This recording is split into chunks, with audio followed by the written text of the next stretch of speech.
Assalamualaikum warahmatullahi wabarakatuh. Nah, dalam video kali ini saya akan menjelaskan mengenai tahapan-tahapan desain pembelajaran.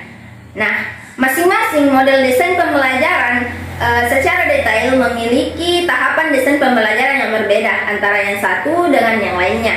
Akan tetapi, secara umum memiliki kesamaan tahapan, yaitu terdiri atas analisis masalahnya dan tujuan, strategis pelaksanaan, uji coba, strategis, dan evaluasi. Dalam hal ini, tahapan desain pembelajaran yang digunakan terinspirasi dari prinsip dan langkah pengembangan pembelajaran pada Educational Design Research. Van der Acker, DKK 2006, Flow and Yeven 2010, Metskene and Rivers 2012, yang secara umum dapat digambarkan dalam 3 tahapan. Yang pertama, ada tahapan analisis dan perumusan kerangka konseptual rancangan.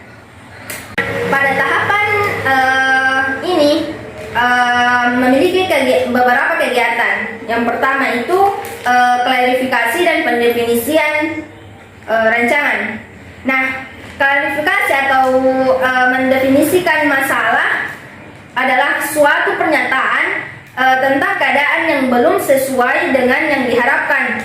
Maksudnya, kata yang digunakan untuk menggambarkan suatu keadaan yang bersumber dari hubungan antara dua faktor atau lebih yang menghasilkan situasi yang membingungkan. Yang kedua, ada yang dimaksud dengan analisis konteks rancangan. Nah, analisis konteks rancangan ini adalah suatu kegiatan meneliti atau mencari tahu tentang peristiwa apa yang terjadi dan apa yang terjadi melalui sejarah-sejarah yang dihasilkan dari suatu penelitian. Perumusan, kriteria, dan rancangan. Nah, dalam menyusun atau merumuskan tujuan pembelajaran harus sesuai dengan KD-nya atau disebut dengan kompetensi dasarnya, menggunakan kata kerja operasional secara satu perilaku yang diukur. Nah, tujuan pembelajaran yang sangat penting diperhatikan guna mengetahui pencapaian pembelajaran yang didapatkan oleh siswa. Nah, adapun perumusan proposisi atau hipotesis rancangan itu, proposisi itu merupakan ungkapan atau pernyataan yang dapat dipercaya, disangkal atau diuji kebenarannya mengenai konsep atau konstruk yang menjelaskan atau memprediksi fenomena-fenomena. Proposisi yang dirumuskan dengan maksud untuk diuji secara empiris atau disebut dengan hipotesis. Nah, hipotesis memuat pernyataan singkat yang disimpulkan dari landasan teori atau tinjauan pustaka dan merupakan jawaban sementara atau masih dugaan terhadap permasalahan yang diteliti. Nah, tahapan yang kedua itu ada yang namanya tahapan perencanaan dan pengembangan.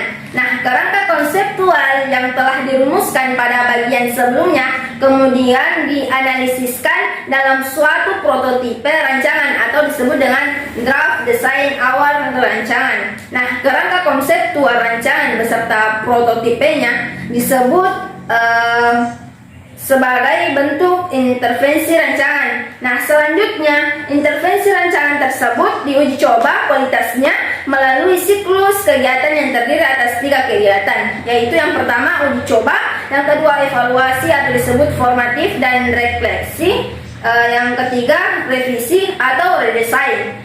Nah, siklus ini terus berjalan dan terhenti jika rancangan yang tersebut dianggap sudah selesai dengan harapan, yaitu dapat mencapai tujuan pengembangannya. Tahapan yang terakhir itu ada yang namanya tahapan evaluasi sumatif. Nah, pada tahapan ini secara menyeluruh terdapat dua tahapan sebelumnya yang dilakukan untuk menemukan prinsip dan karakteristik pada perancangan pembelajaran atau disebut dengan teori intervensi yang berkontribusi terhadap pencapaian tujuan perancangan. Demikianlah pembahasan mengenai tahapan-tahapan desain pembelajaran. Lebih dan kurangnya mohon dimaafkan. Wabillahi taufiq wal hidayah. Wassalamualaikum warahmatullahi wabarakatuh.